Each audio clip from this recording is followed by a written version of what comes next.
Shri astrology ఈరోజు రాశి ఫలాల్లో తులారాశి వారికి గోచార రీతిగా అశుభ ఫలితాలు పూర్తిగా వివరించబడను. ఈరోజు శుభదినం సూర్య ఉదయం బుధవారం దినం. సూర్య ఉదయ పూర్వమే ఏకాదశి తిథి, శక్తివంతమైన రోజు. అలాగే నక్షత్రం పుష్యమి నక్షత్రం, శని నక్షత్రంలో ఈరోజు ఉంటుంది. చంద్ర భగవానుడు కర్కట రాశిలో దశమ రాశిలోకి వెళ్ళడం 10వ స్థానం అంటారు. ఈ 10వ స్థానం అంటే తన సొంత ఇంటికి రాజయోగ ఫలితాన్ని ఇచ్చేదానికి అక్కడికి వెళ్ళారు. శుభగ్రహాల్లో అశుభగ్రహాలతో కలియడం, పంచమ రాశిలోకి కుజుడు, శని, శుక్రుడు కలియడం చాలా ఇబ్బందికరంగా ఉంటుంది. ఎదుటి వాళ్ళతో మాట్లాడేటప్పుడు కానీ మానసికంగా మీరు కృంగిపోవడం కానీ జరగబోతుంది. ఎక్కువగా స్త్రీల దగ్గర అత్యంత జాగ్రత్తగా మాట్లాడండి. స్త్రీల దగ్గరే కాదు, కుటుంబంలో కూడా కలతలు లేకుండా చూసుకునే అవకాశాలు ఎక్కువ తెచ్చుకోవాలి. ఎందుకంటే కుజుడు శుక్రుడు ఒక కలయిక అంటే కుజుడు శని విధ్వంసాన్ని ఇవ్వడానికి అవకాశాలు ఎక్కువగా ఉంటుంది. అందువల్ల మనకే కాదు, ప్రపంచంలో కొన్ని ప్రళయాలు కూడా జరగడానికి కూడా అవకాశాలు ఉంటాయి. కానీ అతి తక్కువ శాతంలో ఉంటుంది. అందువల్ల ఎప్పుడు గ్రహాల్లోకి కుజుడు శని కలియడం చాలా ఇబ్బందికరం. అది తులారాశికి పంచమ రాశిలోనే కలియడం. ఎక్కువగా ఆత్మవిశ్వాసం, ధైర్యము, ముందుకు వెళ్ళి ఏ కార్యక్రమాలైనా విజయశిఖరం కలిగించుకొని రావాలి అని మనో సంకల్పం తగ్గడానికి అవకాశం ఉంటుందని మన జ్యోతిష శాస్త్రంలో చెప్పబడింది. ఈరోజు 6వ స్థానంలో రవి బుధులు కలయిక అనుకూలంగా విద్యార్థులకి అనుకూలం చాలా ఎక్కువగా ఉంటుంది. వాళ్ళు విద్యలోకి ఎక్కడికైనా విదేశీయాలకు వెళ్ళి అనుకూలంగా వాళ్ళ చదువులని పూర్తి చేసుకొని రావడానికి కూడా అవకాశం ఎక్కువగా ఉంటుంది. విద్యార్థులకి పరీక్షల్లో మొదటి స్థానం శుభ ఫలితం కలగడానికి కూడా అవకాశాలు ఎక్కువగా ఉంటుంది. ఈరోజు తులారాశి వారికి పాత బకాయిల విషయాల్లో మీరు తీసుకున్న రుణాలు కానీ బ్యాంక్ రుణాలు కానీ కట్టలేని పరిస్థితుల్లో కొద్దిగా మానసిక ఆందోళన కూడా కలిగించే అవకాశాలు కూడా ఉండడం వల్ల ఆర్థికంగానే డబ్బులు ఇంకా రాబోయే కాలంలో డబ్బుల విషయాల్లో జాగ్రత్తగా పొదుపుగా ఖర్చు పెట్టుకొని ఎటువంటి ఆడంబరాలకి వెళ్లకుండా చాలా జాగ్రత్త అనగా ముందుకు అడుగు వేయడానికి ప్రయత్నించండి. ఎదుటి గారికి వాగ్దాటి వరం ఇచ్చి వాళ్ళకి సహాయం చేస్తానని మీ యొక్క ధనాన్ని వాళ్ళకి ఇవ్వడం కానీ లేదా ముందుండి షూరిటీ వేయడం కానీ జరపకుండా ఉండడానికి ప్రయత్నించండి. అంటే అట్లాంటి విషయాలకి దూరంగా ఉండడానికి ప్రయత్నించండి. ఎందుకంటే 6వ స్థానంలో ఈ రవి బుధుడు ఉన్నప్పుడు మనకు రోగ శత్రు స్థానంలోకి ఉన్నారు.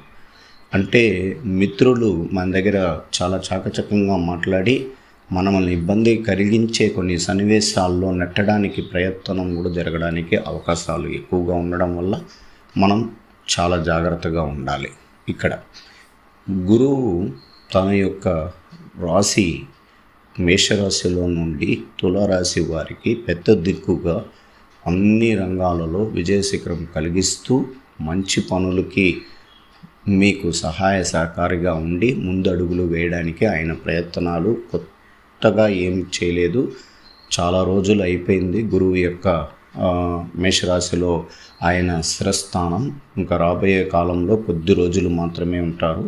అందువల్ల మీరు ఒక కొత్త ఇంటి కలకు ప్రయత్నాలు, అలాగే కొత్త వాహనాలు కానీ ఆభరణాలు కానీ కొనుక్కోవడానికి ప్రయత్నాలు చేయండి. కొద్దిగా పొదుపు చేయడానికి కూడా డబ్బుల్ని పొదుపుగా చేసి పెట్టుకోవడానికి కూడా ప్రయత్నం చేయండి. తదుపరి కాలంలో గురువు అనుకూలం లేని రోజుల్లో చాలా ఇబ్బందికరమైన కొన్ని సంఘటనలు కూడా ఉంటుంది. జీవితంలోనే కొన్ని మలుపులు తిరగడానికి అవకాశాలు కూడా ఉంటుంది.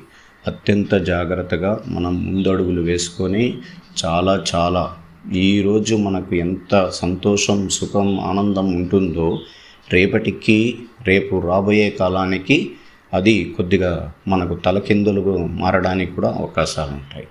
అందువల్ల అత్యంత జాగ్రత్తగా కుటుంబంలో ఉన్న వారితో సహకారం తీసుకోండి. కుటుంబీకుల దగ్గర ఎక్కువగా సేపు గడపడానికి ప్రయత్నించండి. ఈరోజు గోచార ఫలితంలో ఈ శుభగ్రహాల అనుగ్రహం సరిగా లేనందువల్ల జాగ్రత్తగా ఉండాలి. శరీరంలో ఒక రకమైన అలసట ఉండి అది దూరం అవుతుంది. ఆలోచనల తీరులో శ్రద్ధ పెట్టాలి. మంచి మాటలు స్పందనం సృష్టిస్తాయి. అప్పుల విషయాల గురించి ఆలోచించకండి. గృహ మార్పుకు సంబంధించిన ఆలోచనలు పెరుగుతాయి. పరివర్తన క్షణాల్లో ప్రియమైన వారితో సుష్టత ఏర్పడుతుంది. వ్యాపార పనుల్లో ఒడిదుడుకులు ఉంటాయి. ఈరోజు క్రెడిట్ కలిగిన రోజు. లక్కీ డైరెక్షన్ వెస్ట్, అదృష్ట సంఖ్య 8, అదృష్ట రంగు నీలం. చిత్తా నక్షత్రం అల్లసట తొలగిపోతుంది. స్వాతి నక్షత్రం ఆలోచించి పని చేయండి. విశాఖ నక్షత్రం ఆందోళన ఉంటుంది. ఈరోజు మీరు సమర్థవంతమైన ప్రసంగము మరియు లాభం ద్వారా ఏదైనా విజయవంతం పూర్తి చేయగలుగుతారు. ప్రతిఘటనలు తగ్గుతాయి. ధన ప్రవాహం పెరుగుతుంది. విద్యార్థులకి సబ్జెక్టులపై ఆసక్తి పెరుగుతుంది. విద్యాపరమైన ఉత్తీర్ణత సాధించడానికి మరియు అదనపు మార్కులు పొందడానికి ఈరోజు అందుబాటులో ఉంటాయి. ఈరోజు మానసిక ప్రశాంతత కోసం టెన్షన్ వదిలేయండి. మీరు ఏదో ఒక పెద్ద సామూహిక కార్యక్రమాల్లో లీనం అవ్వడానికి ఈరోజు ఎక్కువగా ఉంటుంది. ఈరోజు ఖర్చులు పెరగకుండా గమనించుకోండి. ఇంటి వాతావరణాన్ని మార్పు ఉంటుంది. కుటుంబ సభ్యులలో ప్రతి ఒక్కరూ ఆమోదించేలాగా కార్యక్రమాలు ప్రారంభించండి. తులారాశి వారికి గోచార రీతిగా ఈ ఫలితాల్లో మనకు ఈరోజు ఉన్న తిథి నక్షత్రం బట్టి పూర్తిగా మీకు వివరించబడినది. గ్రహాల సహకారం సరిగ్గా లేనందువల్ల ఈరోజు మీరు లక్ష్మీ నరసింహస్వామి గుడికి వెళ్ళి దైవ దర్శనం చేసుకోవచ్చు. వినాయక స్వామి గుడికి కూడా వెళ్ళి శ్రీ ఆస్ట్రాలజీ ఆస్ట్రోక్ సుధాకర్ యూట్యూబ్ ఛానల్ని లైక్ చేయండి, షేర్ చేయండి, సబ్స్క్రైబ్ చేయండి. ధన్యవాదాలు.